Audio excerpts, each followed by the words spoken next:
నమస్తే సోదరా. आपने तो सबके लिए ये प्रश्न पूछ लिया। మీరు అందరికీ అవసరమైన ప్రశ్ననే అడిగారు. ప్రతి రంగంలో ఎలా విజయం సాధించాలి అన్నదే అందరి ముందు ఉన్న సమస్య.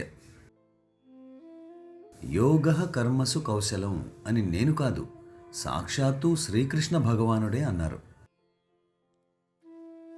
ఏ రంగంలోనైనా విజయం సాధించాలి అంటే యోగా ఉండాలి.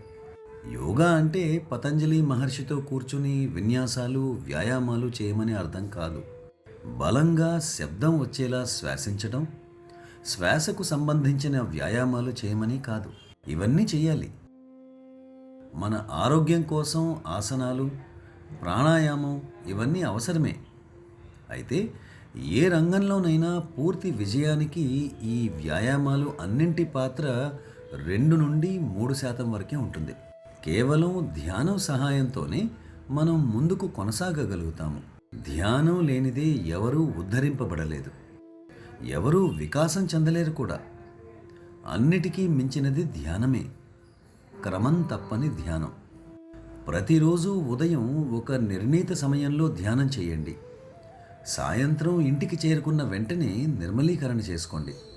రాత్రి నిద్రించే ముందు భగవంతుని ప్రార్థించి ఆయనపై ధ్యాసను ఉంచి సాక్షాత్ భగవంతుని ఒడిలోనే నిద్రిస్తున్నట్లు అనుభూతి చెందుతూ నిద్రకు ఉపక్రమించండి. మీరు చేయవలసింది సులభమైన ఈ 3 అంశాలనే. ఉదయం ప్రేమతో చేసే ధ్యానం.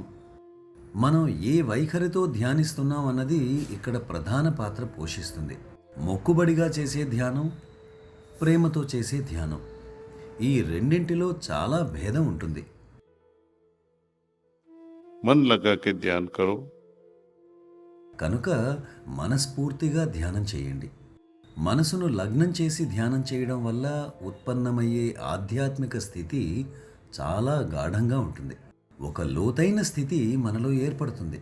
కొంతమంది మేము నిరంతర స్మరణ చేయలేకపోతున్నాము అంటారు. దీనికి నా దగ్గర ఒకే సమాధానం ఉంది. మీరు ధ్యానం సరిగ్గా చేయలేదు, అందుకే నిరంతర స్మరణ జరగడం లేదు. ఒకవేళ మీరు సరిగ్గా పద్ధతి ప్రకారం ప్రేమతో నిరంతర స్మరణ చేయాలి అనుకుంటే ధ్యానం సరిగ్గా చేయండి.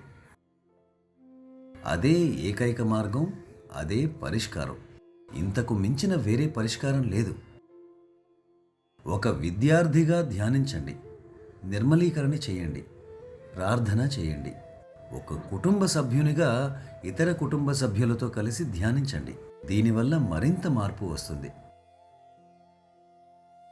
స్వయంగా ధ్యానించండి, అమ్మతో కలిసి ధ్యానించండి, నాన్నగారితో కలిసి ధ్యానించండి, లేక జీవిత భాగస్వామితో కలిసి ధ్యానించండి. అప్పుడు తేడా ఎలా ఉంటుందో మీరే చూడండి. మీరే ప్రయోగం చేయండి.